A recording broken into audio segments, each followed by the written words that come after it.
Thank you so much. Once again, we're Portugal the Man. This is going to be our last song. Again, thank you for being here, for showing up, for standing up for what you believe in. Revolution comes in a lot of different forms, and everybody's got their story to tell. Tell your story, speak your truth. Let's get it done.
tip without you. No, no, no, wonder am I alone? Wonder am I alone? I got a tip on the tightrope. Baby, baby, whether am I alone? I got a tip on the tightrope. Now, baby, tip on the tightrope. You can't get too high. We can't get too high. I said you can't get too low. We can't get too low. 'Cause you get too high. You can't get too high. No, you surely be low. No, you surely be low. 1, 2, 3, now.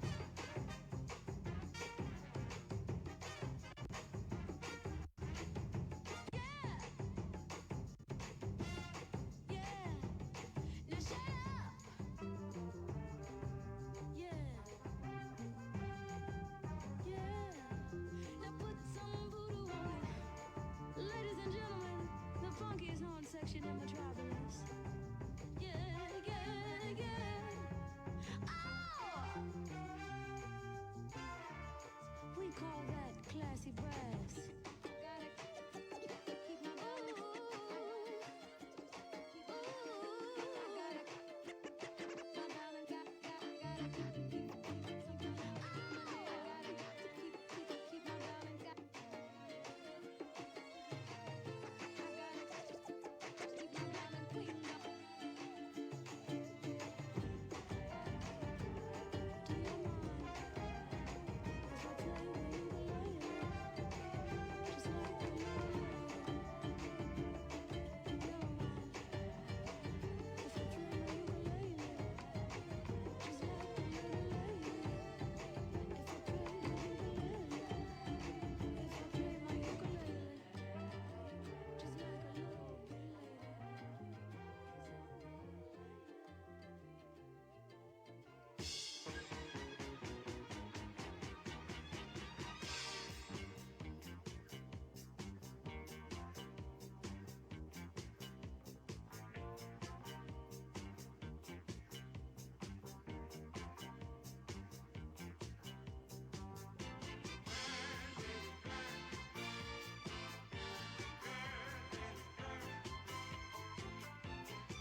Senator Nina Turner, and I'm so glad you are here today.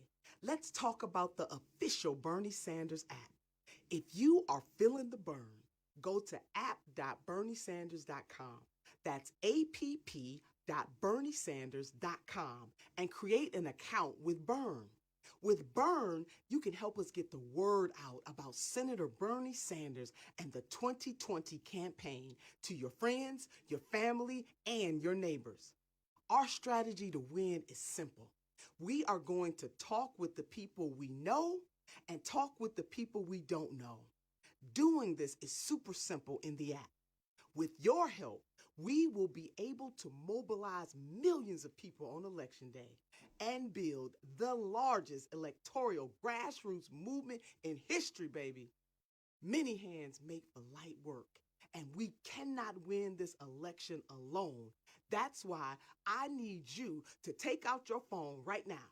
Yes, right now. And go to app.berniesanders.com. That's app.berniesanders.com and create an account. And it is only with your help that we will elect Senator Bernie Sanders as the next president of the United States of America.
Hey, I'm back.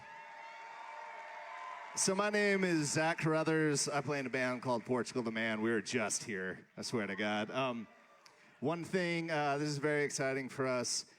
We've never got to do it on a platform as wide as this. Everywhere that we go, we're from a small town in Alaska and we grew up very close, respecting and acknowledging the Native Alaskans. And everywhere that we go on tour, we recognize the land that we are on is not ours. And so everywhere that we go, we ask a local representative of tribes of the area to come up, and we like to pass the mic to them. And when we agreed to do this, we asked the Bernie camp if we could do that, and they were all for it. So, hell yeah. Without further ado, I'd like to introduce you to some new friends that we have, Christine Nimbus and Keely and Ella Driscoll. Thank you so much.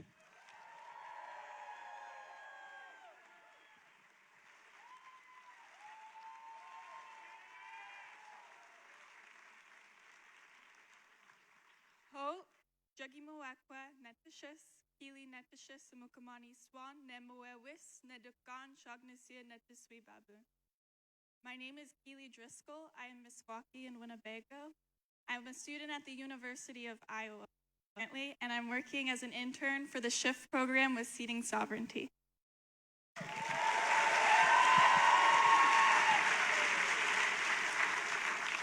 Hot, hello, Shakipa Hot Netishis. My name is Ella Driscoll. She is my sister. And I am a descendant of the Meskwaki and Winnebago tribes. You want to introduce? Okay. Today, my sister and I are here with you so that we can honor the land and pay respect to the indigenous nations whose homelands were forcibly taken from them. We acknowledge that this event, taking place this evening, is in what is now known as the state of Iowa. Present-day Iowa resides on the original homelands of the Iowa, Miami, Chippewa, Kickapoo, Menominee, Missouri, Omaha, Otto, Ottawa, Ponca, Potawatomi, Sauk and Fox, Sioux, and Winnebago nations. We want to thank the organizers of this event for inviting us here to do this important work. While injustices are still being committed against Indigenous people all around Turtle Island, today we say Gadabi, thank you, to those that stand with Indigenous people and to those that acknowledge that land reparations must be made in order to allow healing for our Indigenous communities and for our Mother Earth. Thank you.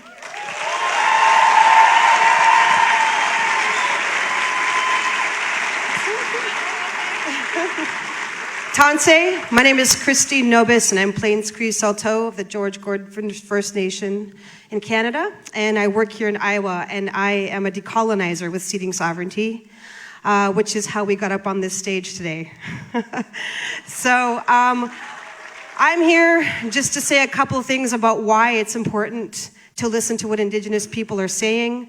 I think I just want to say first and foremost is the reason that our votes have been oppressed for so long is because they didn't want us to vote. We are coming out strong this year. We have a huge campaign happening everywhere, many different organizations, and we're going to get out the vote, in every which way we can to make a difference, because as Indigenous people, we understand the terror that can be inflicted by a government gone wrong. And I just want to say that we understand that rights and safeties of many people in this country are being taken away right now. And we have answers and we have a history to show that we can change that.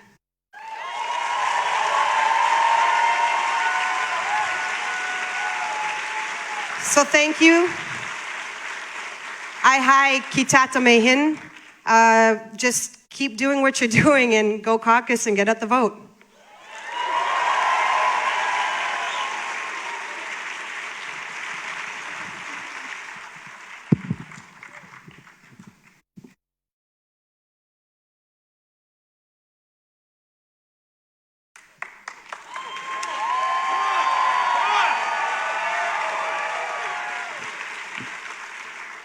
Good evening, Ames, Iowa. My name is Stanley Jaguna, and I'm a campus organizer at Iowa State, where we have been working for months to build this multiracial movement to put Bernard Sanders in the White House. And now, I want to tell you exactly how we're going to win. We have 9 days until the February 3rd caucuses, so let's get right into it. It is not going to be easy to win this election. We are facing some very serious forces, billionaires and massive corporations that have rigged our government and our economy to work for them, not us. And that means it is going to take all of us knocking on doors, talking to people we don't, and making phone calls to win. But the good news, we've already been doing that. So far, we have knocked on hundreds of thousands of doors and made 6 million phone calls in Iowa.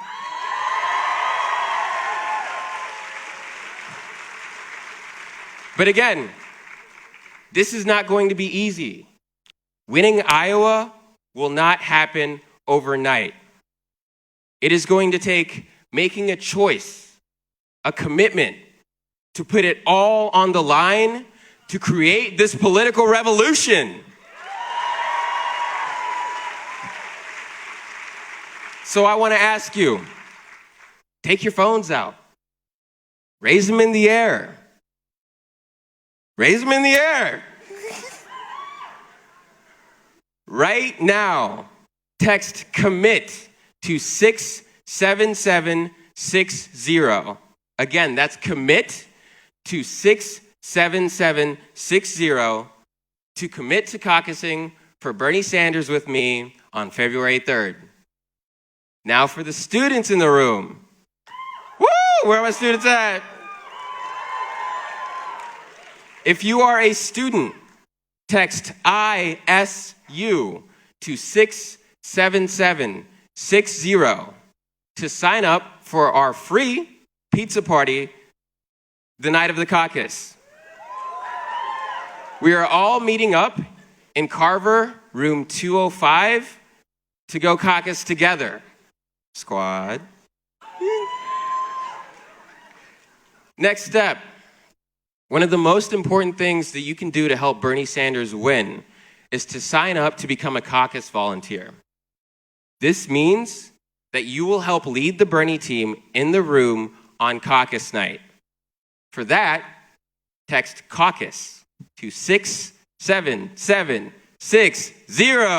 You already know. Make sure you sign up with an organizer with a shifting sheet right now. If you're an organizer, put your clipboards in the air. We are asking everyone to sign up for at least 4 Get Out the Caucus shifts from now through the caucuses to make sure that we win on February 3rd. Give you a little bit of time to do that. Come on. Sign up. And so it may be tempting to crumple up your piece of paper to say, oh, I'll sign up online. I already know where the field office is. But the truth of the matter is, we have 9 days left to change history. We are asking everyone to make a commitment right here and right now, because I have no doubt that if we organize, if we go out and we talk to those people that we don't know and talk to a lot of those people that we do know, if we fight like hell, we will win on caucus night.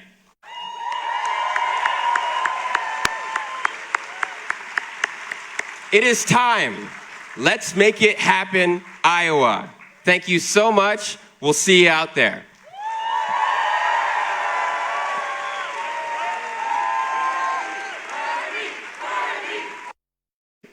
All right, hailing from Flint, Michigan, he is the son of a United Auto Worker union man. He is the Academy Award-winning filmmaker behind Bowling for Columbine, Fahrenheit 9/11, and Fahrenheit 11/9. He is the host of the brand new podcast, Rumble, that is already topping the charts, and he is an Eagle Scout. Please put your hands together for Michael Moore.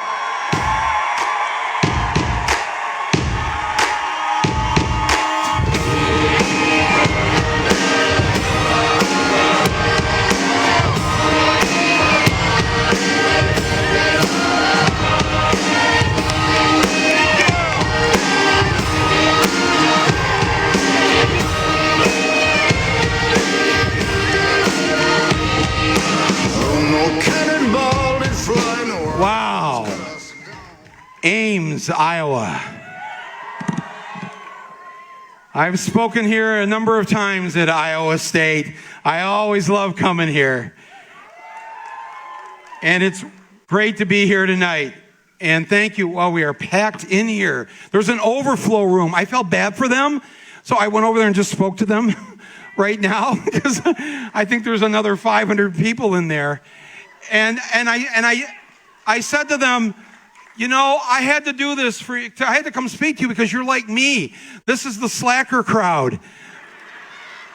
We don't show up 2 hours early for anything.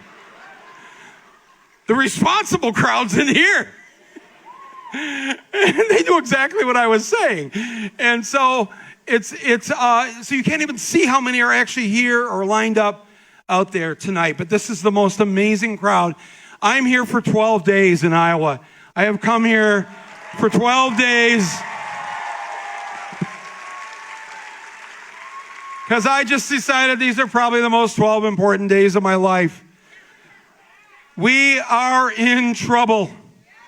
We've been in trouble for a long time. And this is so, it's not just the existential threat that everybody talks about. Yes, what is our number one job? Remove Donald Trump. That's the number one job. But the number two job is just as important, and in the long run, even more important than the number one job. And that is not just to get rid of Donald Trump, but to get rid of the system that gave us Donald J. Trump. That's got to go. That's got to go.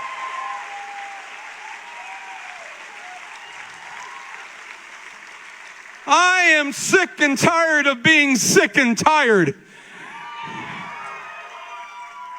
And I was that way before we had Trump. Trump didn't just fall out of the sky. He was the natural extension of a system set up to benefit the few at the expense of the many. He is the natural end conclusion of a system that was founded, a country, on genocide and built on the backs of slaves. And that the racism and bigotry that continued long after slavery was eliminated, that still remains with us. Having a bigoted, racist president, is it really such a surprise? Because we failed to get rid of that which gave us him? No. So we know we have two jobs, and they're big jobs, because none of us can take in this election. Are we agreed on this? What I tried to warn people 5 months before the 2016 election, that Trump was going to win, because I live in Michigan and I saw it happening, and I said he's going to win Michigan, he's going to win Wisconsin, and he's going to win Pennsylvania. And I said, the first time I said it, it was on Bill Maher, and I was booed by a very progressive liberal audience. Not because I wanted it to happen, obviously, but because nobody wanted to hear the truth of what could happen. And you couldn't believe it could happen. Who would elect this man? Who would elect this thing? 63 million of our fellow Americans did. And let me tell you something. He hasn't lost 1 inch of his base. You can turn on Fox News and watch his rallies at any given time. They are as excited and emboldened as ever by him. And for us to take it for granted that this is some kind of shoo-in for us, now that the American people have seen what 4 years of Trump is like, that is not the situation we're in. And that is why, look, you've seen the polls. Every poll shows that there are at least 4 Democrats that can beat Trump on some level. Beat him by a point, beat him by 2 points, beat him by 3 points. Today's latest poll, this is the third poll in a row where Bernie beats Trump by 9 points. 9 points! Oh!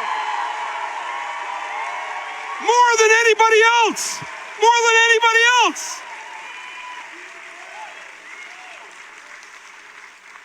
One of the reasons that we're for Bernie isn't because it's not enough just to beat Trump. Hillary beat Trump. Hillary won by 3 million votes. It's not enough to beat Donald Trump. We have to crush Donald J. Trump. And we have to crush him.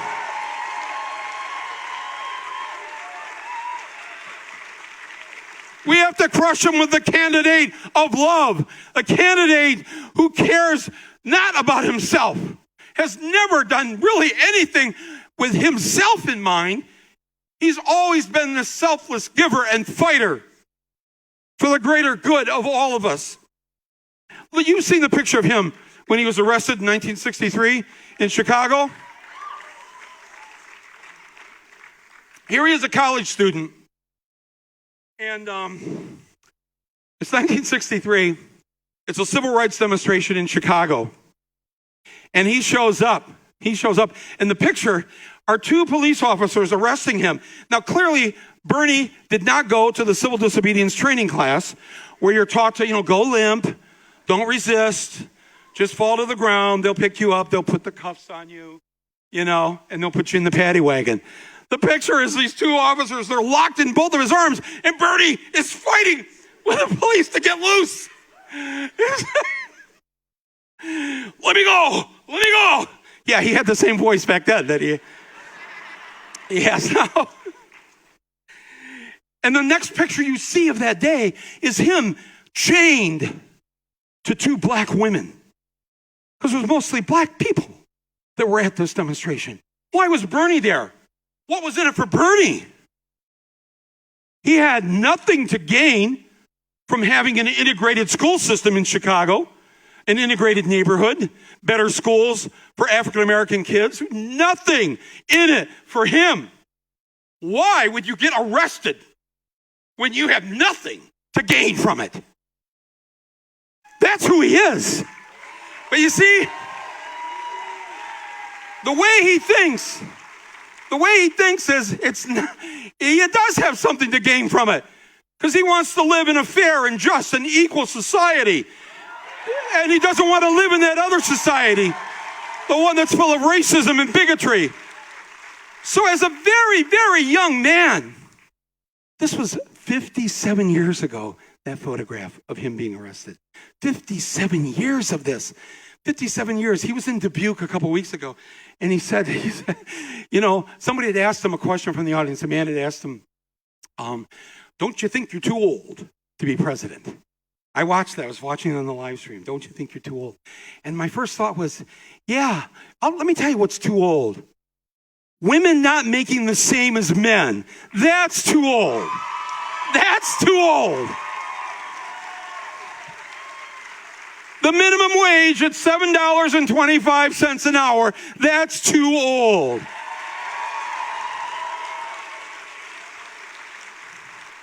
Locking up black and brown citizens because they possess marijuana, that's too old. That's really old.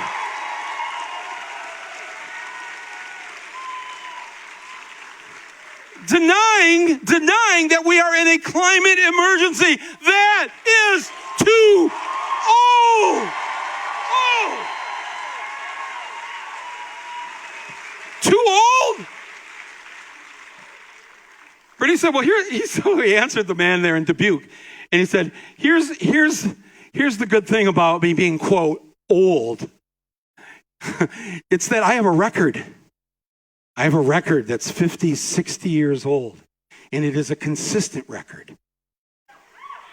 And the thing about the fact when you hit your 70s, he said, the problem with me now, I'm too old to change.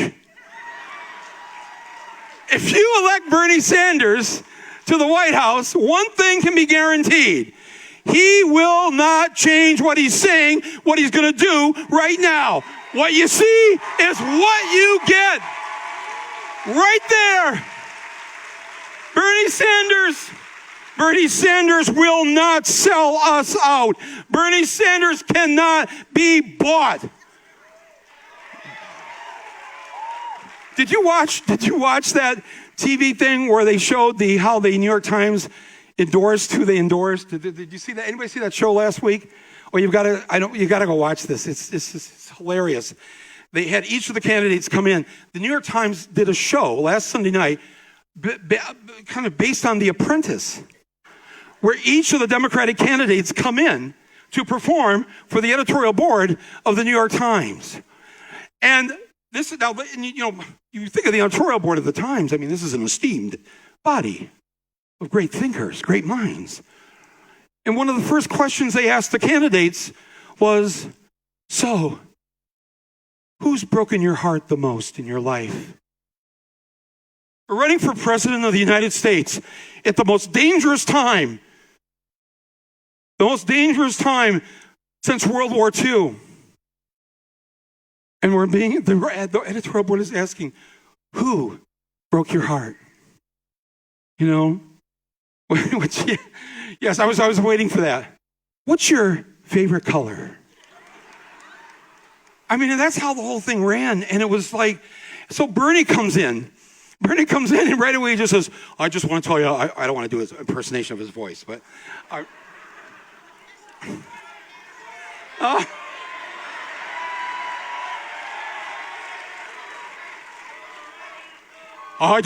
just want to tell you that your view of the world and my view of the world is different.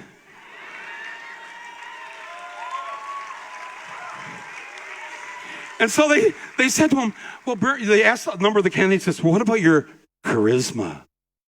Because they're asking this question to figure out who to endorse. What about your charisma? And Bernie's like, okay, look, I just want to tell you, I'm never going to send you a birthday card. You know, you expect I'm going to call you on your birthday so you write a good story about me? I'm not going to call you on your birthday. And then the camera cuts away to all their faces. He's not going to call us on our birthday. I'm not that kind of guy. Oh my God. It was just like, you know, and it was clearly you're sitting there thinking, Bernie, you keep this up, you're not going to have any chance at this endorsement. But you know what? Well, he said it right in the thing, and I'd never heard him swear on TV. He just said, you know, really, I don't really care about this bullshit. I'm not going to tell you what you want to hear, so you'll give me your endorsement. Oh.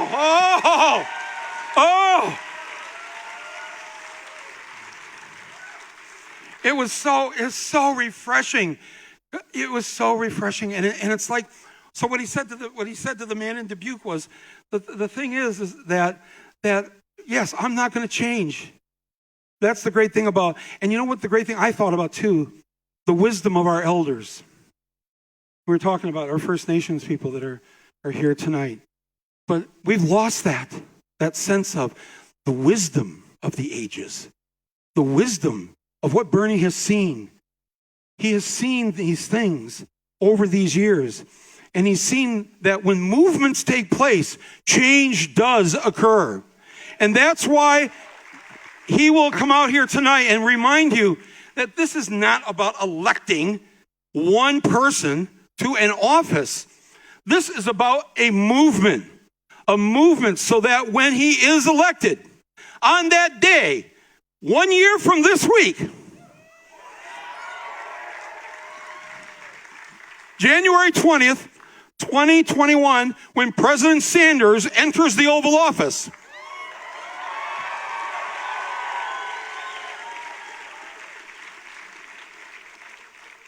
he's not entering that office by himself. He's made this very clear. When he goes in that office, you know who else is going to be in the Oval Office? Teachers, nurses, construction workers, young people. We're all going in. We're all going in on this because it's the only way we're going to be able to change that number 2 job of ours, which is to fix the thing that gave us Trump. That won't happen unless he has tens of millions of us behind him. The only way this works, it starts here. I'm just traveling the state these first 3 of these 12 days.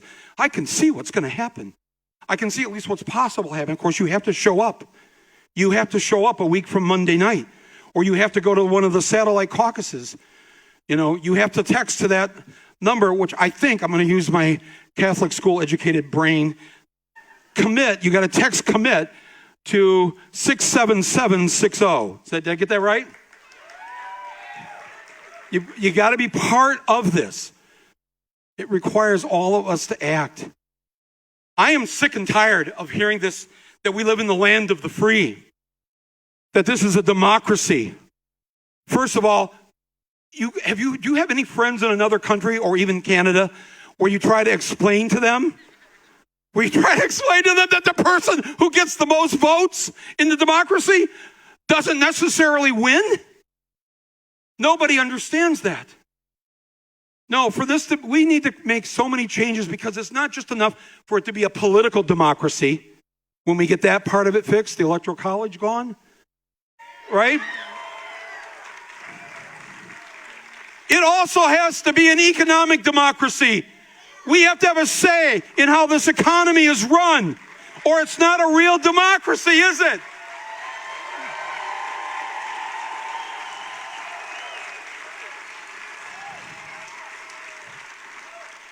was only one senator that sat when Trump gave the State of the Union last year, and Trump goes off railing against socialism and how this is a capitalist country. And the other Democratic candidates stood and applauded, along with the rest of the Senate and the House, stood and applauded Trump with that line. Modern day capitalism is a system that's based on greed, and it's based on the 1% getting to benefit by the hard work and the pain and the suffering of the other 99%.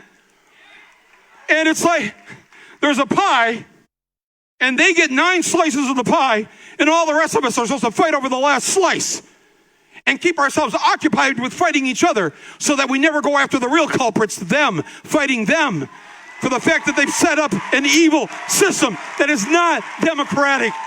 It's not democratic.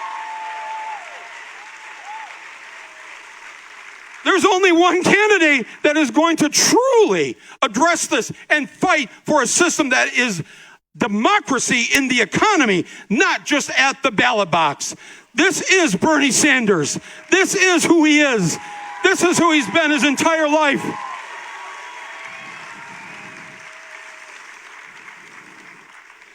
We say we're free. We're free. They've got most of Americans, the majority of our fellow Americans, some of you in this room tonight, don't have enough money. If what's the statistic was $500. The majority of Americans do not have $500 cash available to them, so that if your car died tomorrow when you had to get to work, or a loved one passed away across the country tonight, and half of this country doesn't have the money to go to that funeral. Half of this country doesn't have the money to get that car fixed tomorrow. Are we free? Are we free? That's not freedom. And we've got to quit trying to pretend that we're free. We need to be truly free. If you're at work tomorrow and the school calls, your child's school calls and says, your child is sick, it's 1 PM. You work till 5. You have to leave and go get your child, but your boss says, you can't leave. Anybody ever have this happen to them? You can't leave. You've got to work. And that ain't right. It's right. And how many people have lost their jobs because, of course, they're going to put their kids ahead of the job. But once they lose the job, now you're hurting the kids. They've got you. They've got you just like this.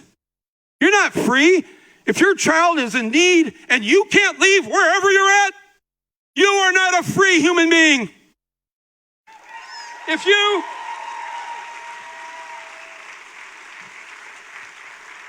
If you've gone to college for 4 years and then you want to live the way you want to live, you want to get the kind of job you'd like to have, or maybe you'd like to take a year or 2 off, see the world, get a Eurail pass, do something good, maybe volunteer for a year at some organization. You can't do that.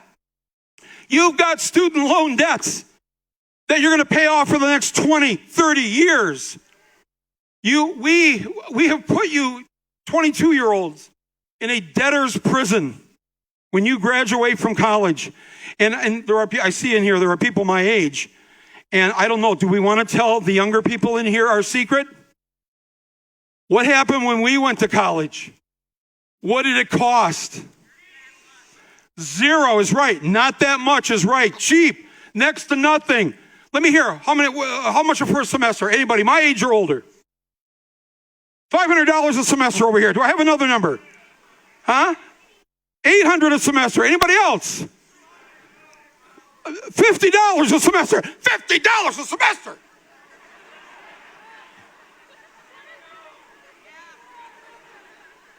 If I was their age, I'd be lunging from the stage right now. What the hell's going on? We haven't told these kids that we handed them a system where they don't get to go and live their lives and figure out what should I be and how should I do it and what's the best job for me. No, get a job now. It doesn't matter if you like the job. Get a job because you got to start paying off that student debt. These young people are not free. Land of the free. Oh, I have good health care. I don't want to give up my good health care. I have really good health care. Really? Yeah? Okay. I'm sick and tired of hearing this, mainly because back in 2006, I put something up on the internet and I said, I want you to send me your healthcare horror stories. But I only want to hear from people who have health insurance. We already know it's wrong that back then 50 million didn't have health insurance. So you don't need me to make a movie to tell you that that's wrong. Right?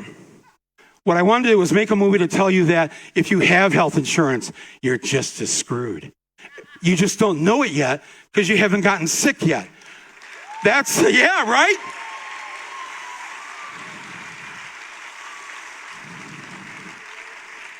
Who in here has read their 60-page health insurance document that they give you?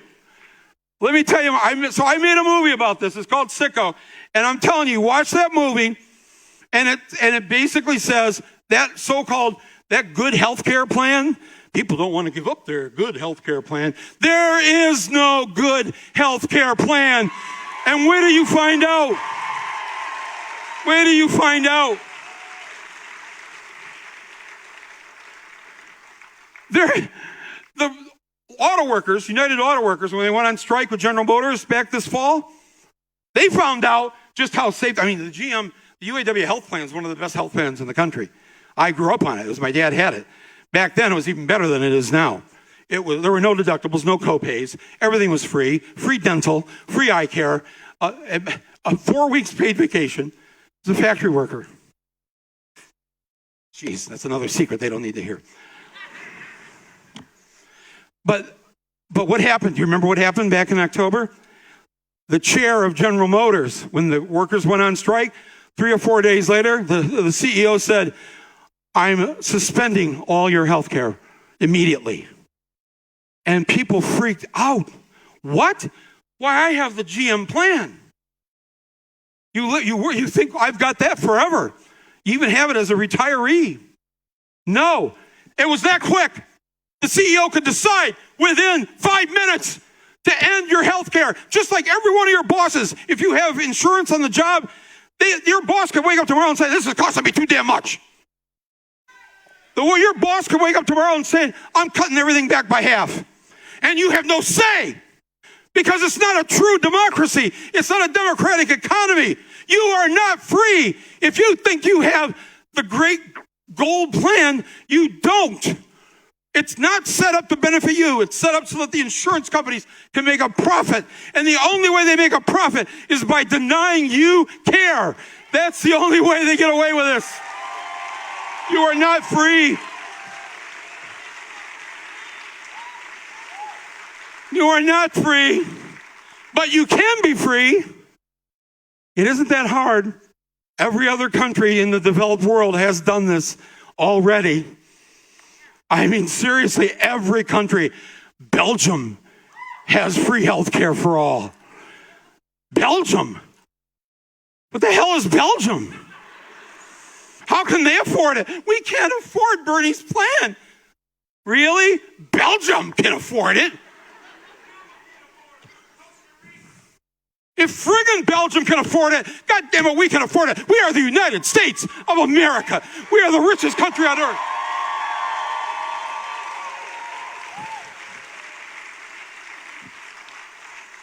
No, we are not the land of the free, but we can be if we do a couple things in the next few weeks. First here in Iowa and then across the country.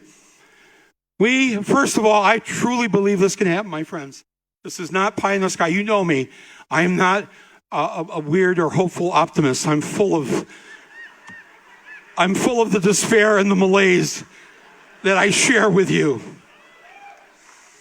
But I will tell you this, we can win back the United States Senate. I totally believe this can happen. I swear to God. I believe this. And I believe that not only what we have with the House right now, I already know there's at least 20 AOCs running for this November, 20 more. 20 more AOCs. And not just for Congress, there's another 50 to 100 running for state senate, state rep, all across the country. This is how it can happen. We can be free. And if we inaugurate President Bernie Sanders 1 year from this month, we will be on the road to being free, my friends, with our Senate, with our House, and most of all, most importantly, us entering the Oval Office with Bernie Sanders. That's how it's going to happen. That's why they're afraid. He's #1 in the polls today, the New York Times poll. Oh my God.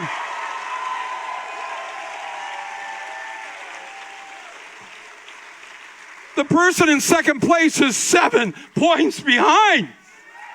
But don't take this for granted. You have to show up. You have to act like it's not going to happen because you never know. We know not to trust the polls. But it's so, I'll tell you who's read the Times this morning. Corporate America, Wall Street, the banks, the insurance companies, the pharmaceutical companies. They couldn't eat breakfast this morning.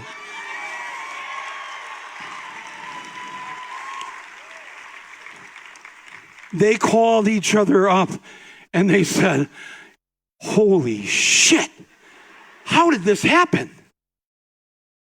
So be ready, because they're not going to let this happen easily. You know this, right? So you know we're in the French Resistance now, right? Right? Right? You got 9, remember the French Resistance, right?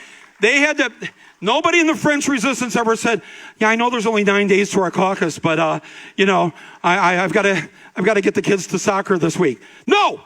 The kids can walk to soccer this week. They can walk.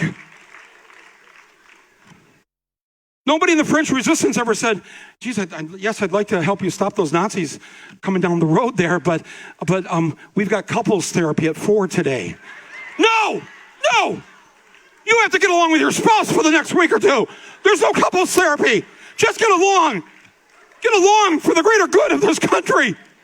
You're in the French Resistance. You're in the Iowa Resistance. You're in the Iowa Resistance. And there is no other thing, no other time than now. Land of the free? You want to live in the land of the free? Then you have to start acting like this is the home of the brave. The brave. The brave thing to do is get out there and caucus on February 3rd and bring 10 people with you.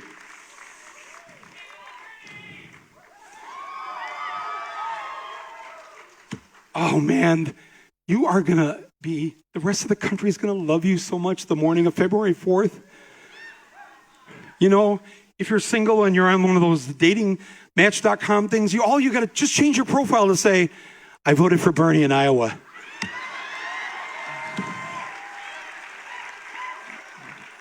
You'll never be alone again. I'm just saying. I'm going to bring out somebody now who's going to introduce Bernie. And I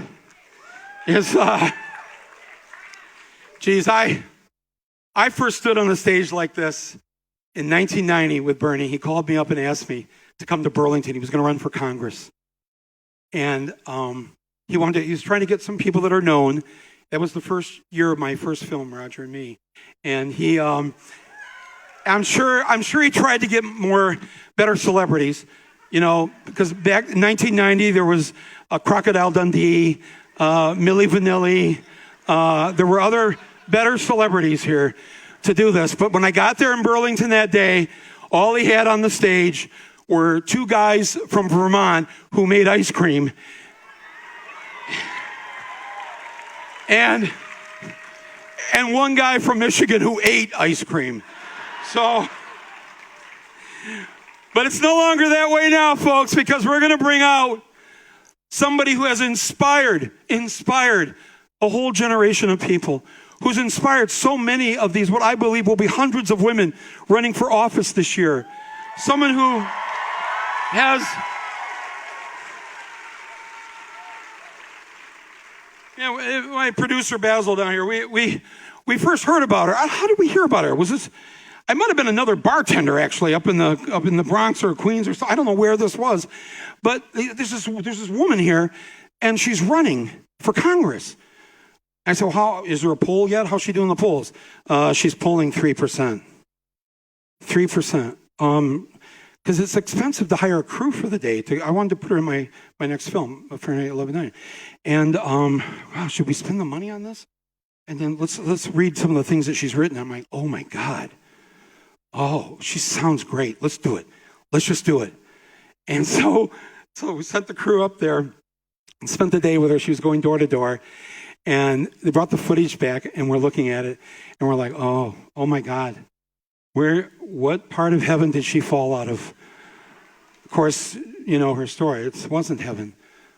You know, she was one of those people we were just talking about, the ones who struggle from week to week to make it in this country. And so we started following her around, and we couldn't believe the good fortune that not only did she win the primary and win the general election, she defeated the number 4 most powerful Democrat in the U.S. Congress in the primary. And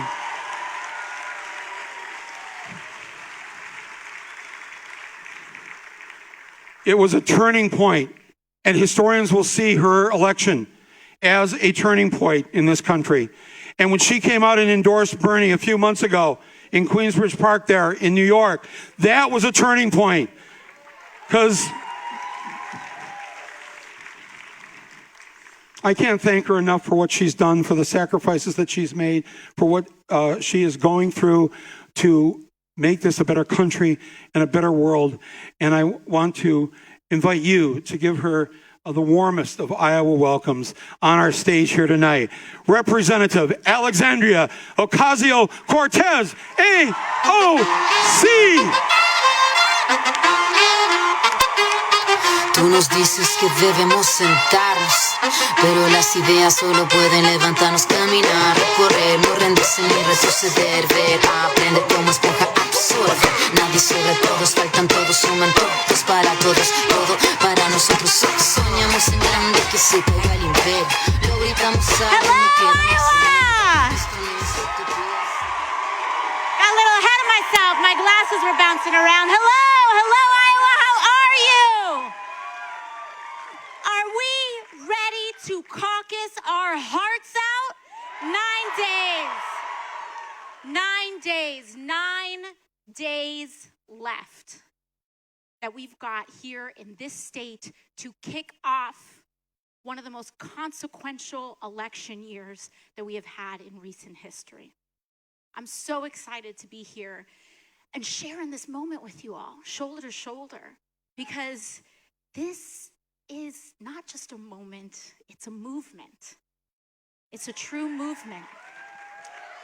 It's a movement for social, economic, and racial justice. It's a movement for true solidarity in the United States of America. And it's a movement to transform our public policy so that the United States can finally advance ideals and embody an advanced 21st century and establish 21st century human rights. That's really what this campaign is all about.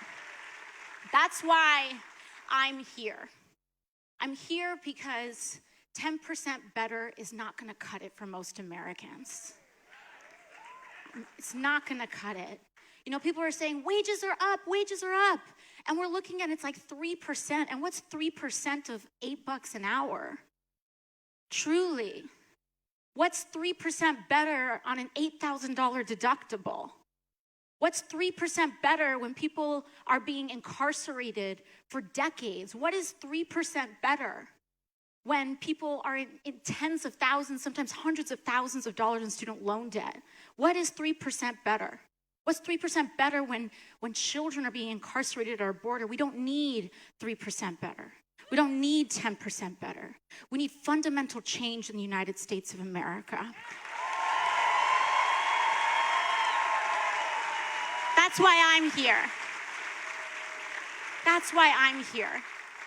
But what it's going to take is for us to also change our politics as well.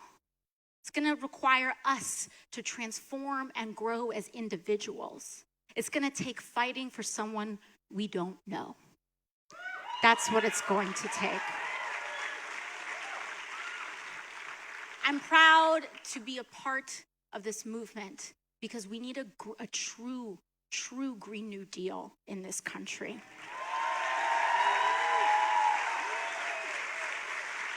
And Senator Sanders has the largest plan in the field to address the climate crisis, the largest.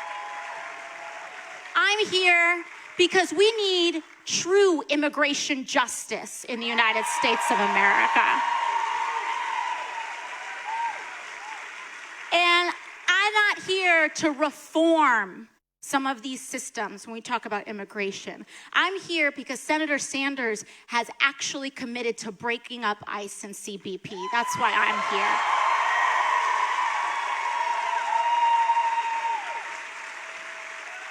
Because, I'm sorry, once you're at the point of caging children and separating families, there's no going back from that. There's no. We need a wholesale reimagination of our immigration system that actually honors human rights and treats every person as a human being and with the dignity that every person deserves from the right of their birth.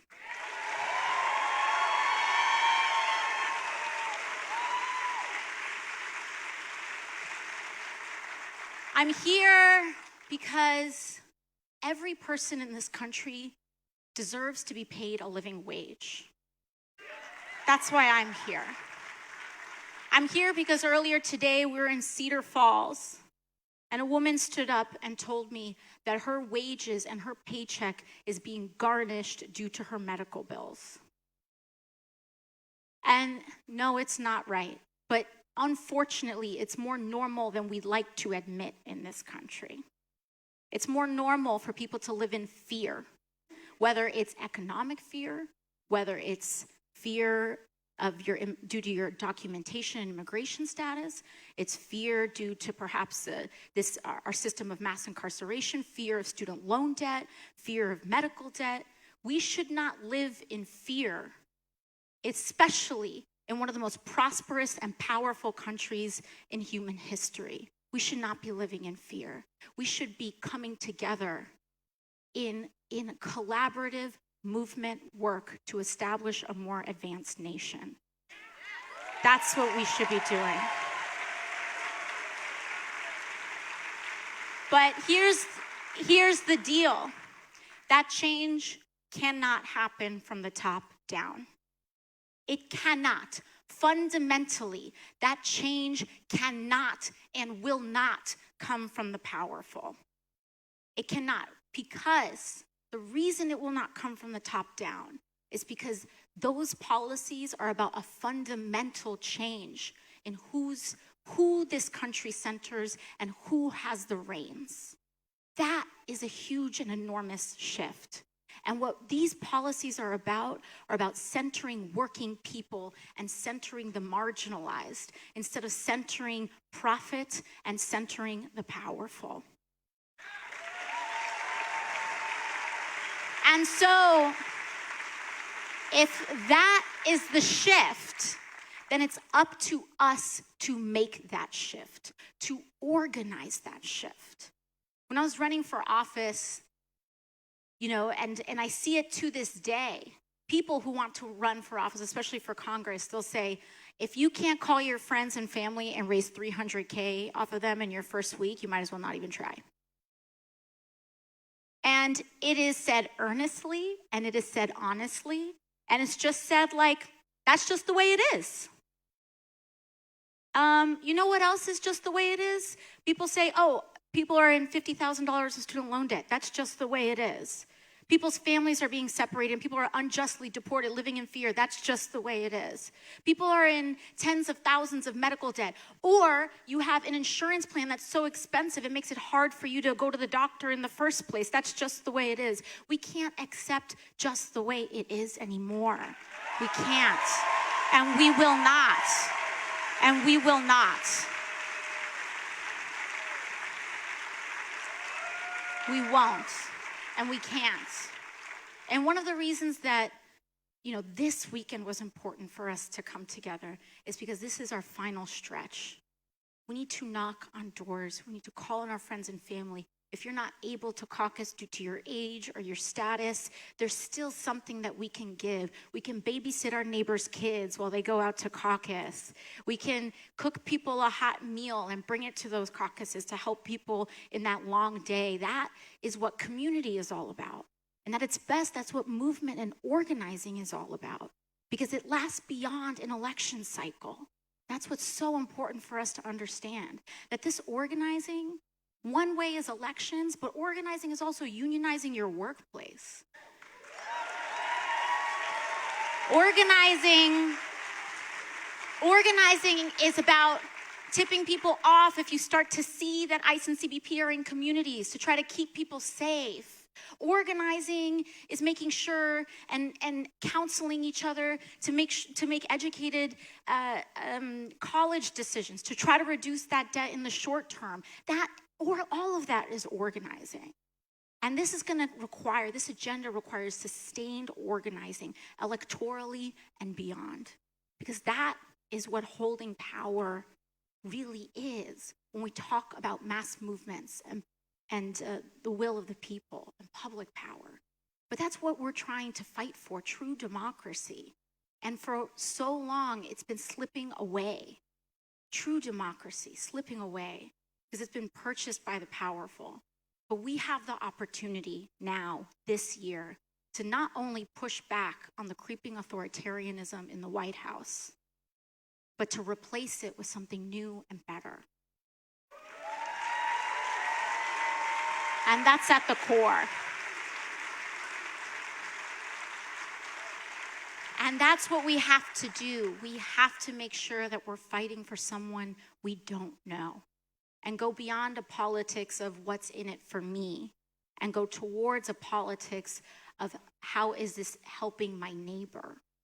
And when we do that, when we transcend that, when we go beyond that, we can get to a better place. We will get to a better place. All of it is there. All of it is technologically possible. The question has always been about political will. Always. It's never, it's funny because people ask, like, how are you going to pay for it? While, authorizing a Space Force. They'll say, how are you going to pay for it? While authorizing massive infrastructure for gas pipelines across the United States. But they'll ask, how will you pay for public colleges and all these other things? But really the better question is, how do we organize for it? How do we create the political will? And the way that we create the political will is with you and each and every one of us. When we introduce accountability back to our democracy, that's what this is truly all about. And so this movement building is really about creating bonds that are much deeper and extend much further than just a cycle. But what they are about are our actual commitment to one another. Are we committed? Are we committed to the most vulnerable in our society? Because all of us are so close to being most vulnerable. I live in New York City. The rates of people that are experiencing homelessness are some of their highest rates since the Great Depression. Yet 1 in every 4 luxury apartments in New York City goes unsold. There are about 3 empty apartments for every 1 person experiencing homelessness in New York City. And that juxtaposition of some of the largest excess next to some of the worst depravity is not an accident. It's not an accident. It's not right. And we have to stop acting like it's an accident, because it's not. It is systemic. It's the natural outcome of our systems. And in order for us to establish a society that truly works for all of us, we have to change our systems. We have no choice.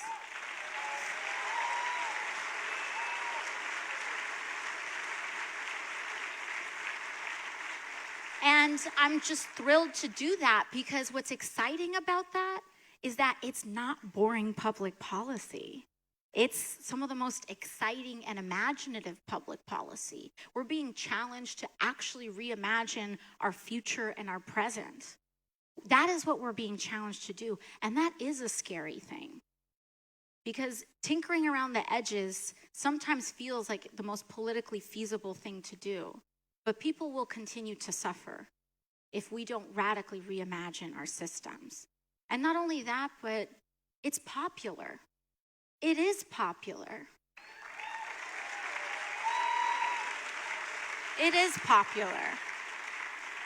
And there's a lot of people that want to say that all of these proposals are fringe and radical and divisive. But really, they are quite unifying. They are quite unifying. And more important than that, they are just. And they are the right thing to do.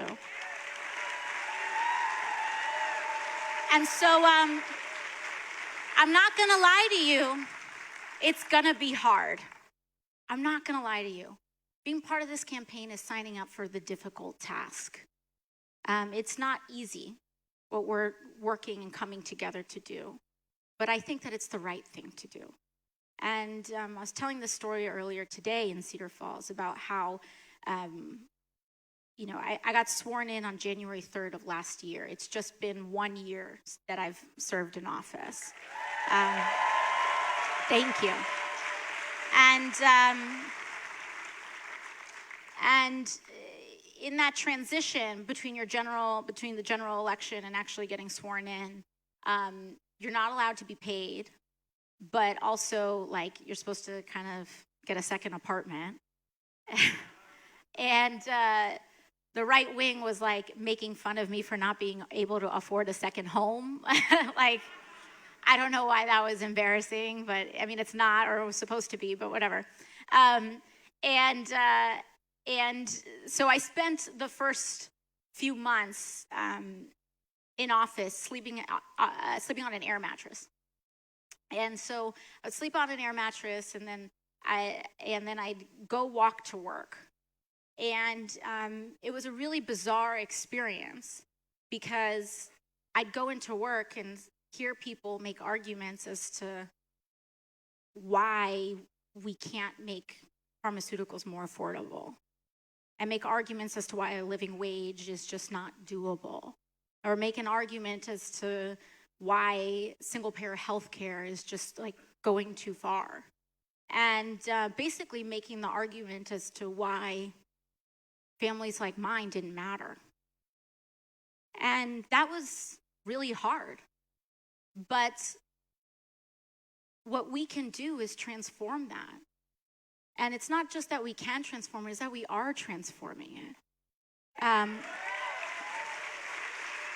It is transforming. And that's part of our responsibility. This calls on each and every one of us to step up in our lives. Maybe tonight is a call for you to join your PTA, or to organize your community, or to, be a precinct captain.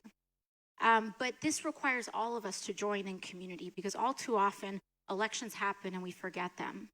But this work of organizing is so much deeper. And Senator Sanders has understood that for his entire life.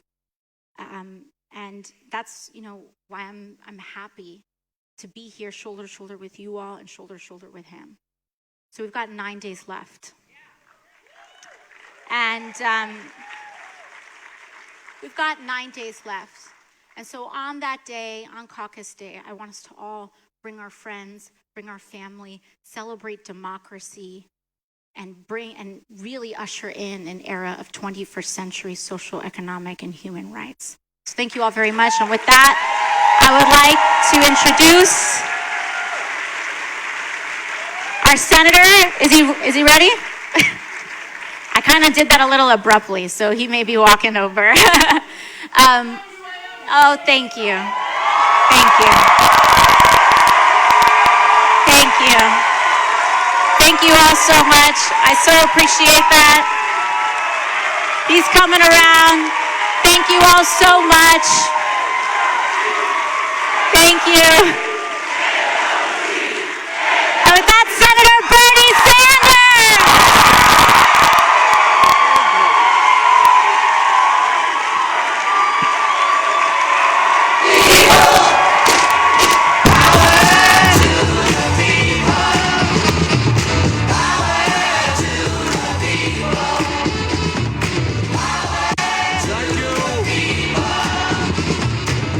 Thank you, Ames.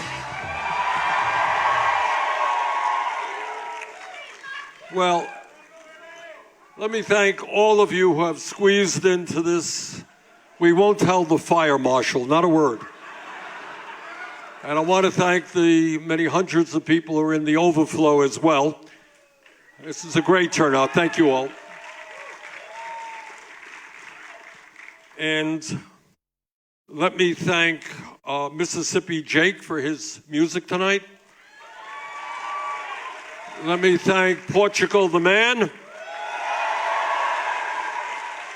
Let me thank my dear friend Michael Moore. You know, Michael has been in the vanguard of filmmaking in America. And he has gone into areas where corporate media does not go. He has taken on special interests. He has spoken truth to power. And Michael, thank you so much for all the work you have done over the years.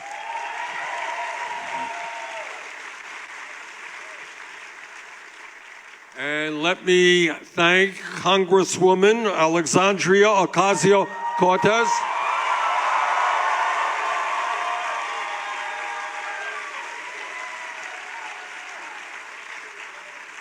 You know, I have been in Congress for a few years, and I honestly cannot recall any single first-term member of Congress having as much impact on our country as Alexandria has.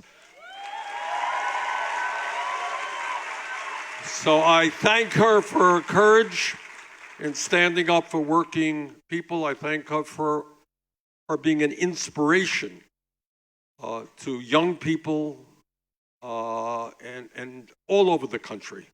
So, and she's playing a great role on our campaign, and we're very, very grateful. Thank you so much, Alexandria.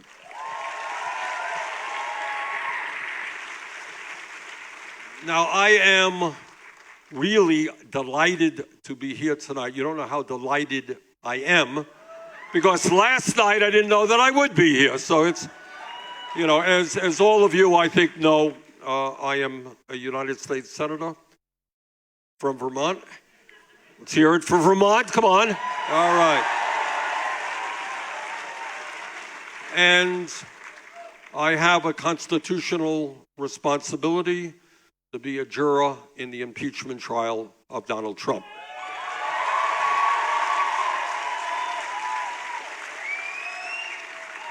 That's my responsibility, and that is what I will do. Now, we don't know what the schedule, we're kind of told every day what the schedule may or may not be. And in fact, we were lucky that the trial adjourned this afternoon at around 12:30, I think, giving me the opportunity to get to Marshalltown and then coming here this evening. But our schedule, needless to say, has been significantly changed, because I'll be back in Washington on Monday, Tuesday, Wednesday. Don't know what time the Senate will adjourn. So we are very dependent upon our surrogates like Michael and Alexandria and many, many other great surrogates to kind of carry the ball for us over the finish line. But we are going to try to get back in the next 10 days as often as we can. I expect I'll be back here next weekend. If we can get back here in the night during the week, we'll do that. Tomorrow, we're going to be in Ankeny, Perry, Fort Dodge, Storm Lake, Sioux City. So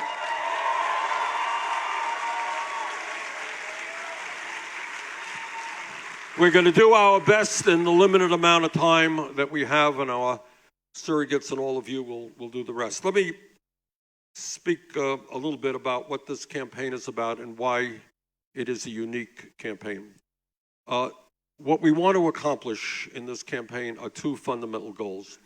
The first is pretty obvious, and that is we will defeat the most dangerous president in the modern history of this country.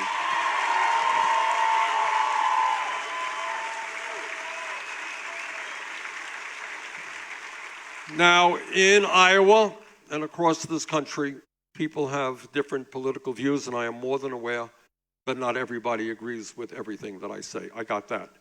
But I think what we can agree on is that in our great country, we should not have a president who is a pathological liar.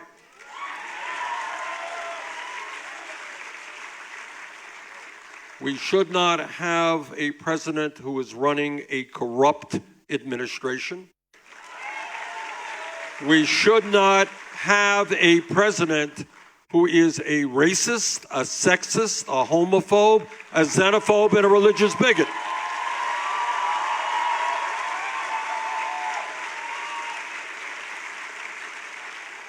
Now, we can have our differences of opinion on the important issues. That's called democracy. But we do not need somebody like Donald Trump in the White House who forces parents to turn off the TV when the kids are in the room, who is an embarrassment to us all over the world. So goal number one is to make sure that together we defeat Donald Trump.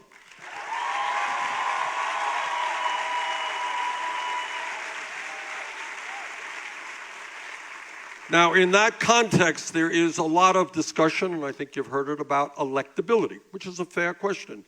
Which campaign, which candidate is best able to defeat Donald Trump? And let me submit to you why I believe that our campaign is the campaign most likely to defeat Donald Trump. Why is that? To defeat Trump, we are going to need, by far, the largest voter turnout in American history. That's a fact.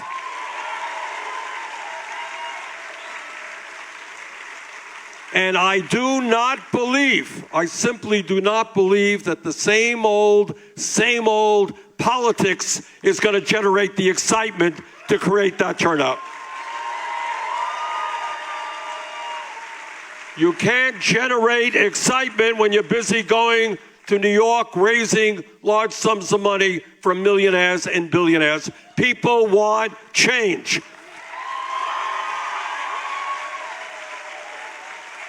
And I think that what our campaign is about is the ability to speak to working people, many of them having become disillusioned with status quo politics. People are working longer hours for low wages, are tired of the political establishment, and want a government that stands up for them and not just the 1%. We can talk to those people.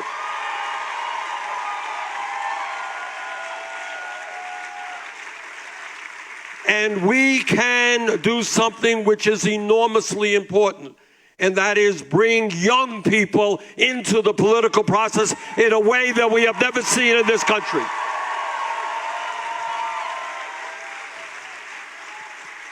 Now, the very, very good news, something that all of us should be proud of, is that the younger generation today is, in my view, the most progressive young generation in the history of this country.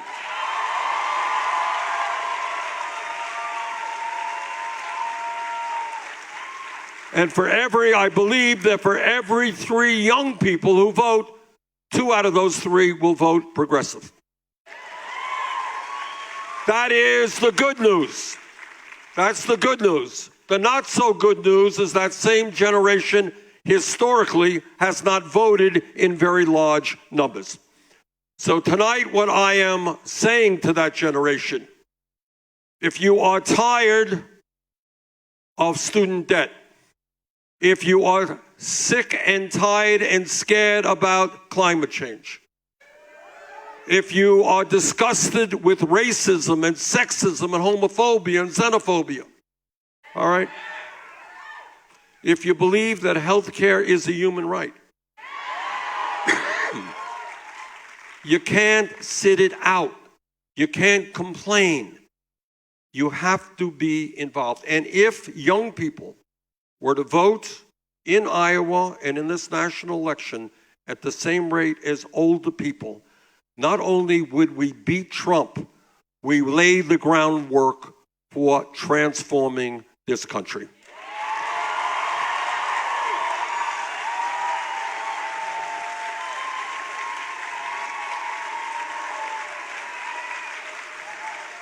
So in terms of electability, which is a fair question, we need a campaign which has energy, which has excitement, which has a strong grassroots movement, which is able to raise money from working families to campaign and not just billionaires and Wall Street executives.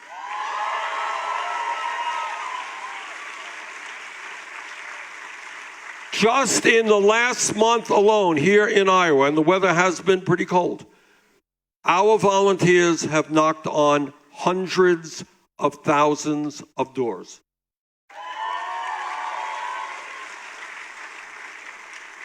Nationally, we have received more campaign contributions from more people, averaging all of $18.50, than any candidate in the history of the United States of America.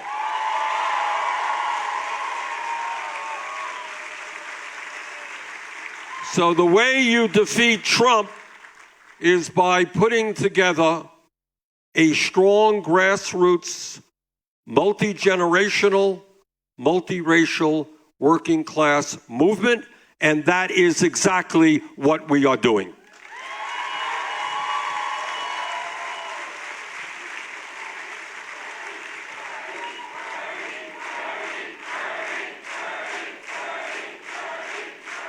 So what we are about, and what Alexandria was talking about, is we're not just fighting to win an election. We are fighting to build a movement.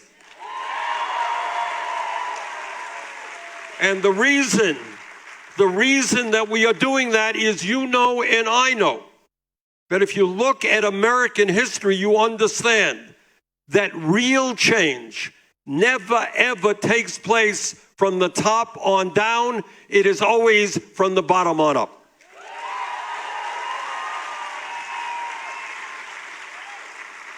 That is the history of the labor movement in this country. It is the history of the women's movement in this country. It is the history of the gay movement in this country. It is the history of the civil rights movement in this country.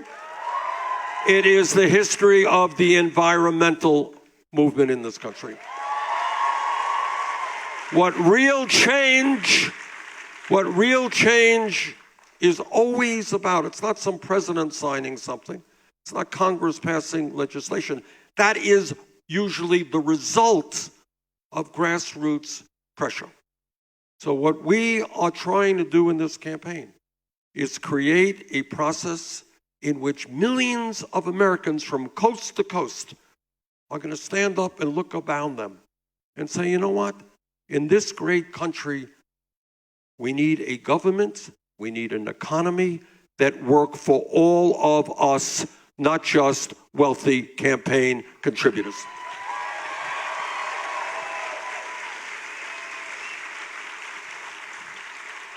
And the message of our campaign, when we talk about us, not me, is that we uniquely, I think, understand, and I'm the only candidate I think that will tell you this, that no president, not Bernie Sanders or anybody else, can do it alone.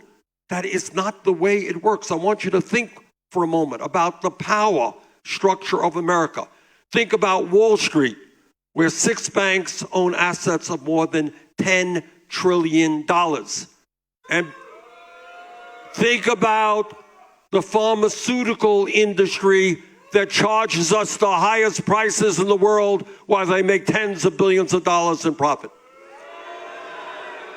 Think about the insurance industry, which will spend zillions of dollars to prevent us from moving to Medicare for all. Think about the fossil fuel industry, which is prepared to destroy the planet for their short-term profit. Think about the military-industrial complex. Think about the prison industrial complex. Think about the 1% who spend their lives trying to pay lower and lower taxes. What this campaign is about, unashamedly, we are taking them on. We are telling them that we will not allow this country to become an oligarchy, that we want a nation that works for all of us, not just the few. So what this campaign is about, it's not just winning here in Iowa, which we have got to do. It's not just winning the Democratic nomination. It's not just beating Trump. It is the day after the inauguration, all of us together, rolling up our sleeves, standing up and fighting to create the kind of nation that you and I know we can become.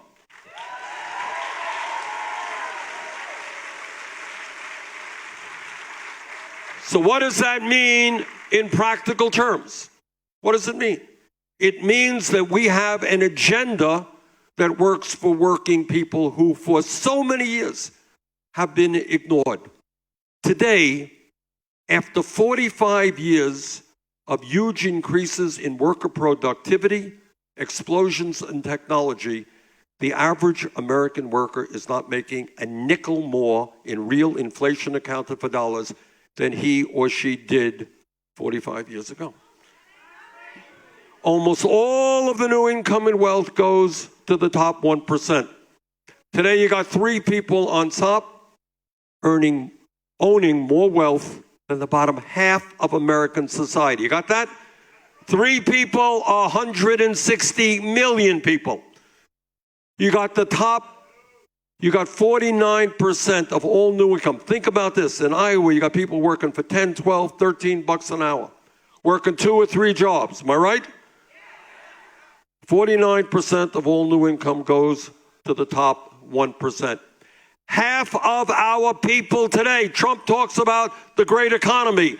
Half of our people today are living and working paycheck to paycheck.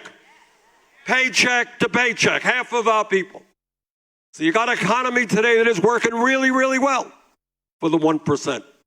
Not so well for the majority of Americans. So what do we have to do? What do we have to do to create an economy and a nation that works for all? Well, first of all, in America, if you work 40 hours a week, you should not live in poverty. We're going to raise that minimum wage to at least 15 bucks an hour.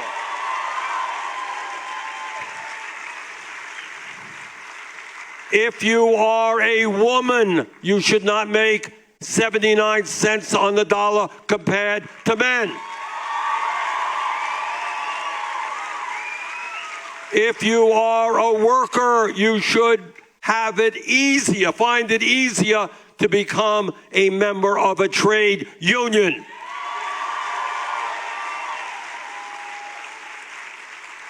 And at a time when our infrastructure, our roads, our bridges, our water systems, wastewater plants are crumbling, we can create millions of good-paying jobs, good-paying union jobs, by rebuilding our infrastructure.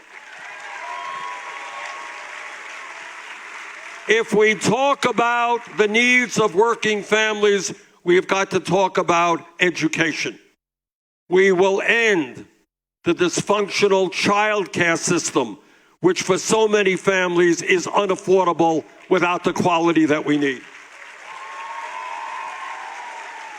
We believe that every family in America is entitled to quality, affordable child care. We will fight and pass universal child care in America.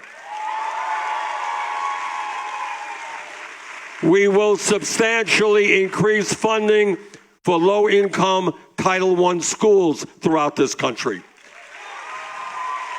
And I'll tell you what else. When you rethink priorities in America, let us understand that education has got to be at the top of the list, and that means we respect the educators, the teachers.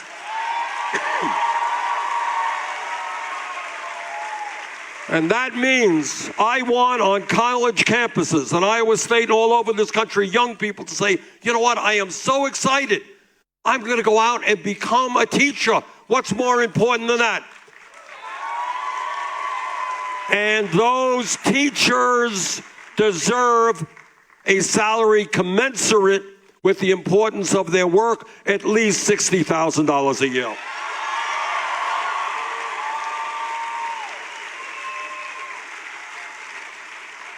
And when we talk about education, this is not radical stuff. When we talk about education, I want every kid in America to understand that if he or she takes their schoolwork seriously, that no matter what their income of their family is, they will be able to get a higher education, because we're going to make public colleges and universities and trade schools tuition free.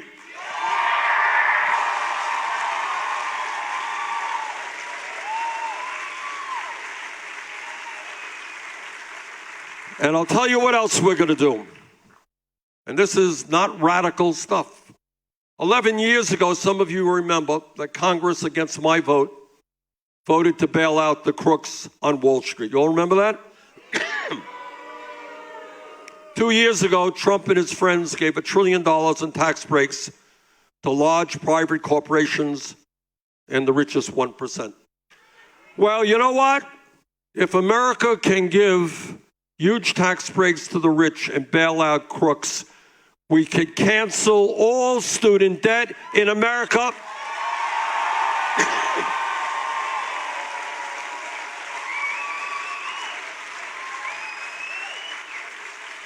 With a modest tax on Wall Street speculation.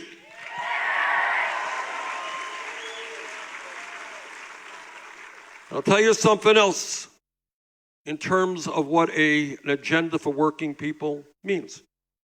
It means that we will end the international embarrassment of being the only major country on earth not to guarantee health care to all as a human right.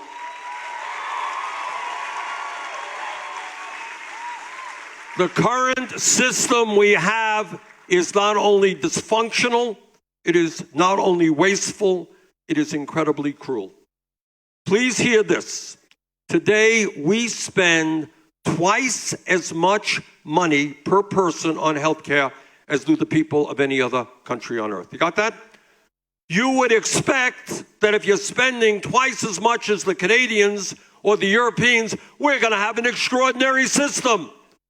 And yet, despite spending $11,000 for every man, woman, and child, we have 87 million Americans today who are uninsured or underinsured.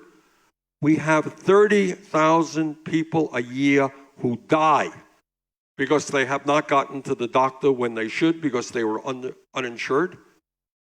We have 500,000 people a year going bankrupt because of medically related debt. I want you to think about that. I want you to think about somebody who walks into a doctor's office and is diagnosed with cancer, and all that person is thinking about: what kind of treatment do I get? What doctor will I go to? What hospital will I go to? All that you have to think about when you're fighting for your life. But in this country, uniquely, you also have to be worried that your family is going to go bankrupt because you were diagnosed with cancer. That is not acceptable in this country. We're going to end that.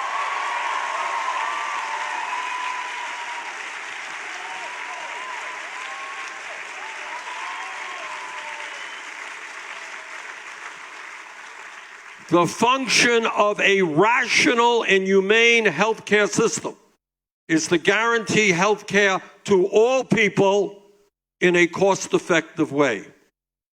The function of our current system, however, is simply to make huge profits for the drug companies and the insurance companies, who made $100 billion in profit last year while people die because they don't get to a doctor on time. Where people are paying in this country, they want to talk about vulgarity, take a hard look at the pharmaceutical industry. If there ever was a bunch of crooks in this country, they are sitting as CEOs of the drug companies. They are charging us, in some cases, 10 times more for the same exact medicine you could buy in Canada or in Europe. All right? So tonight we tell the drug companies that you will, under our administration, stop ripping off the American people. We're not going to pay the highest prices in the world.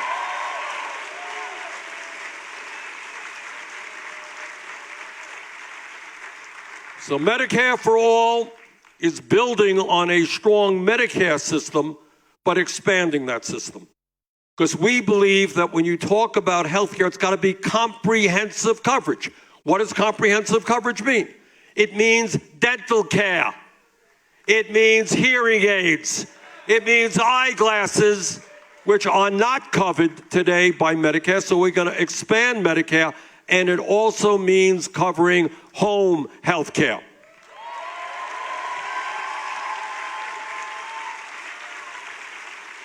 Under our Medicare for All program, everybody goes to any doctor you want, same doctor, you go to a hospital you want, go to the same clinic you want, and you will end up paying substantially less than we are currently paying, because we are going to eliminate the profiteering of the drug companies and the insurance companies.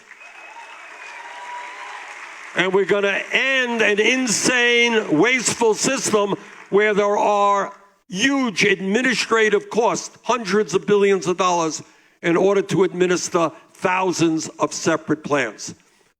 Under our plan, you get a card, you go to any doctor you want, any hospital you want, you don't take out your wallet, you don't take out your credit card, and that's it. And we fund it by imposing a 4% tax on workers, exempting the first $29,000. That means if your family is in the middle, you make $60,000, 4% to $31,000 is $1,200 a year for comprehensive health care. Pretty good deal.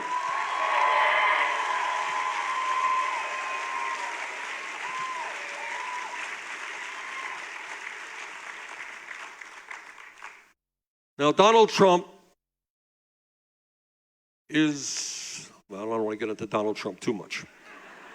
He is doing many bad things for our country, but there's one thing that he is doing which is not only bad for our country, but it is very, very bad for the world. And that is, in terms of climate change, he is rejecting science. We cannot have a government that rejects science.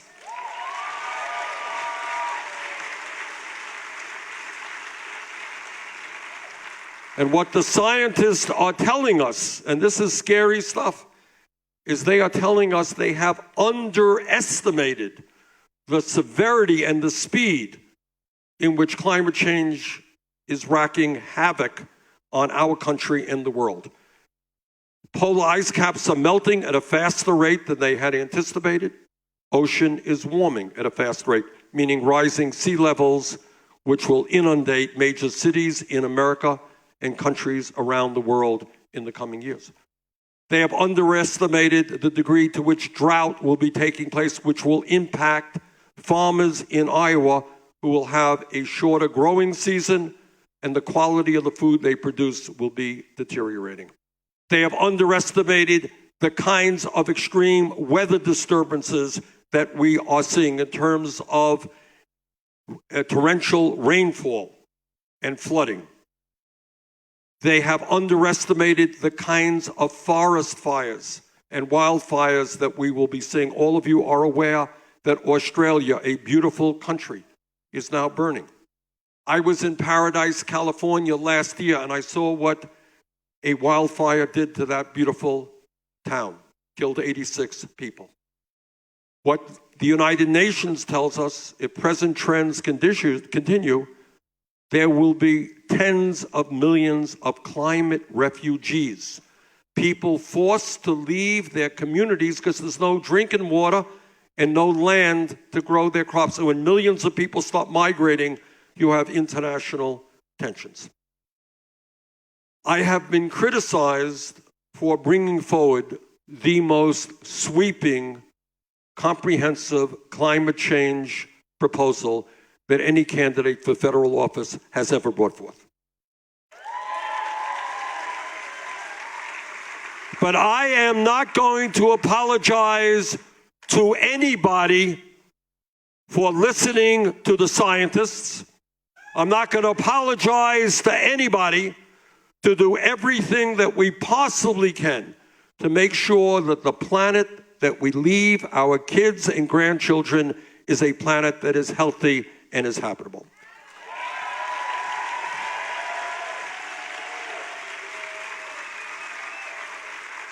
So I am very proud that we have received the support of the Sunrise Movement as we go forward to implement a Green New Deal, which will end our dependence on fossil fuel and transform our energy system into sustainable energies like wind, solar, and geothermal, and energy efficiency. This is an issue of enormous consequence. And what makes this issue even more complicated is it is not just an American issue. It's a global issue. We could do everything right tomorrow, and the problem would not be significantly lessened. So as your president, I will not do what Trump does and deny the reality. What I will do is reach out to people all over the world, in China, Russia, India, Pakistan, Brazil, all over the world, and make it clear that we are in this together as a planet.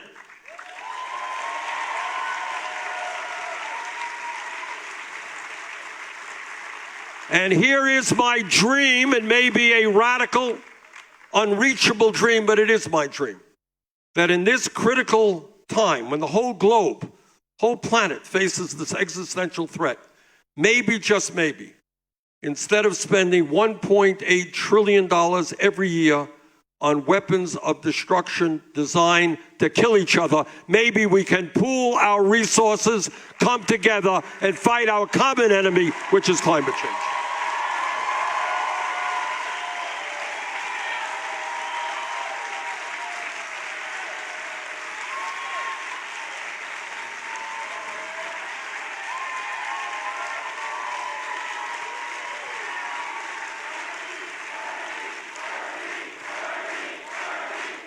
Now think of an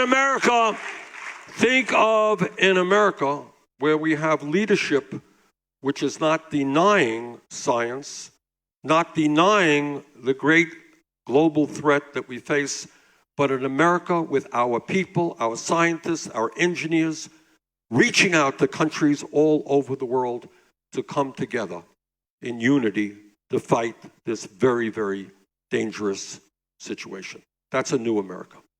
Now, when we talk about progressive change and creating an economy and a government that works for all, we cannot ignore the fact that today we have a broken and racist criminal justice system.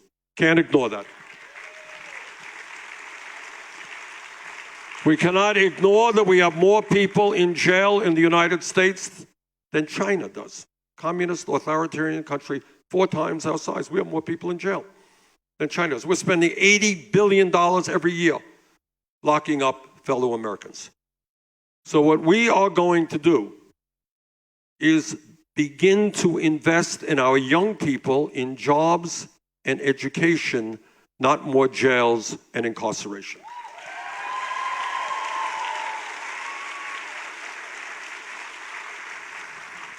Today in America, some 400,000 people are in jail. Many of you don't know this. 400,000 people in jail out of 2 million. You know why they're in jail? They haven't been convicted of anything. Why are they in jail? They are in jail because they cannot afford the $500 or $1,000 they need for bail. We are going to end cash bail in this country.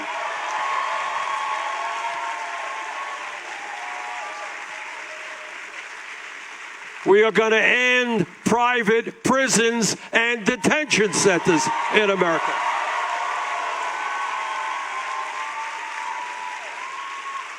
And I'll tell you what else we're going to end. We're going to end the so-called war on drugs.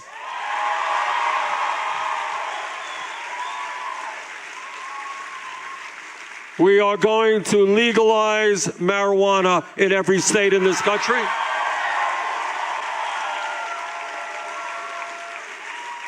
We are going to expunge the records of those arrested for possession of marijuana.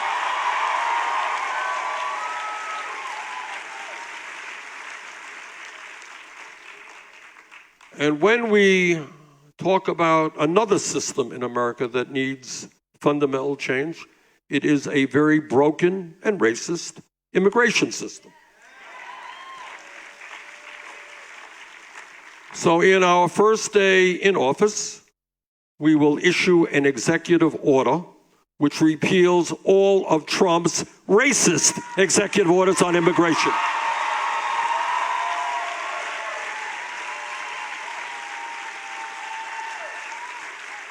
And on our first day in office, we will reestablish the legal status of the 1.8 million young people eligible for the DACA program. And on our first day in office, we will fundamentally change our border policies so that no federal agent will ever be snatching a baby from the arms of her mother.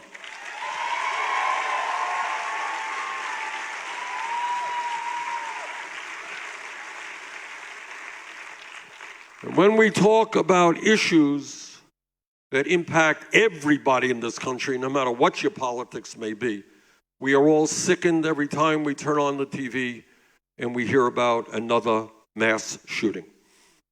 So let me simply say this, that under our administration, gun policy will be determined by the American people, not the NRA.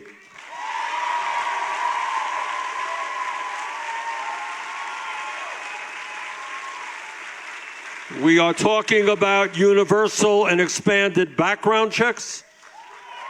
We're talking about ending the gun show loophole, ending the so-called straw man provision. And by the way, there is now a growing consensus in America for something that I have supported for decades, and that is ending the sale and distribution of assault weapons in America.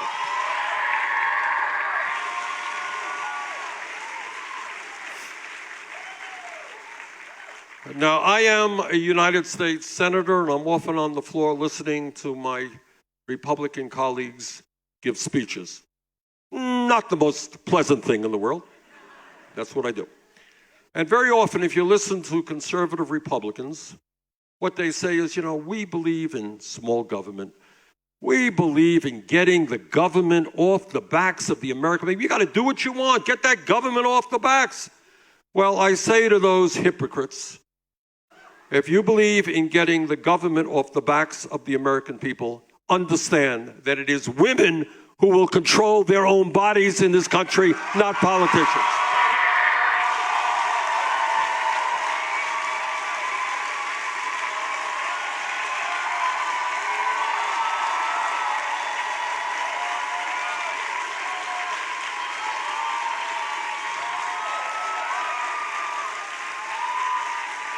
So my promise to you is, instead of trying to cut funding for Planned Parenthood, we will expand funding for Planned Parenthood.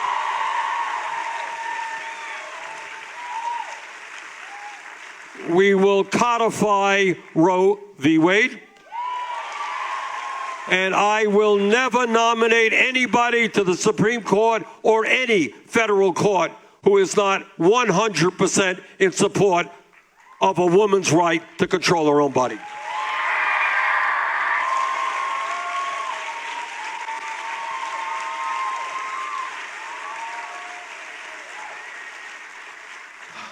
So today we find ourselves 10 days before the Iowa caucus. 9 days, all right. This is, as I think most Americans appreciate, the most consequential election in the modern history of this country. And as fate would have it, Iowa is the first state to be voting in this 2020 election process. You go first. And I got to tell you, because I've been all over the state, we have held, I think, over 100 events in every corner of the state. I have been deeply impressed about how seriously the people of Iowa accept that responsibility. I am absolutely sure that there are people here tonight, as there are at every meeting that I hold, who have gone to hear other candidates as well. And that is what you should be doing. You want to hear what people have to say, which candidate you think makes the most sense. But this is my appeal to you. If you think that it is absolutely imperative that we defeat Donald Trump, take a hard look at what our campaign is about. Because I honestly believe, not that there aren't other good candidates out there, all these candidates are my friends, and I've known some of them for years. They're good people. But if you look at the structure of our campaign, our ability to mobilize millions of people all over this country, our ability to raise funds from the grassroots, not from the wealthy and the powerful, our ability to put together an agenda that reaches out and speaks to the working class of this country in a unique way. I think you'll conclude that our campaign is the strongest campaign to defeat Trump. But it's not only that. What this campaign is about is not only defeating Trump. If you believe that we must finally end the massive and grotesque level of income and wealth inequality, we are that campaign. If you believe that we've got to end a corrupt political system that allows billionaires to buy elections, we are that campaign. If you believe that health care is a human right, not a privilege, we are that campaign. If you believe that together we have got to fight in an aggressive way to save this planet for future generations from climate change, we are that campaign. If you believe that every working person in this country deserves a fair wage, we are that campaign.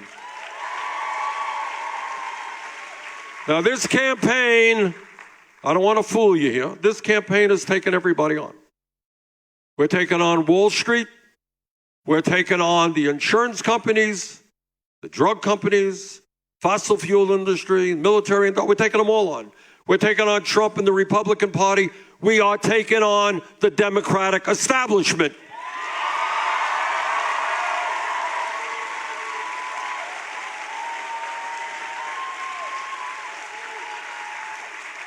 And all across the country, let me tell you, that the big money interests are getting very nervous.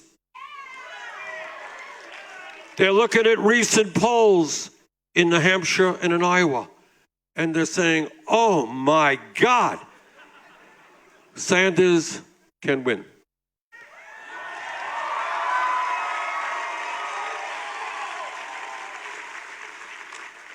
So this is an historic moment in our country's history. We have got to stand up to Trump's desire to divide us up based on the color of our skin, our religion, where we were born, our sexual orientation, our gender. We have got to come together as black and white, Latino, Native American, Asian American, gay and straight. We have got to stand together around an agenda that works for all of us, not just the few on top. So tonight I am coming before you 9 days. That's right. We would show up the day after the caucus. That would be a bad thing. Come before you to humbly ask for your support.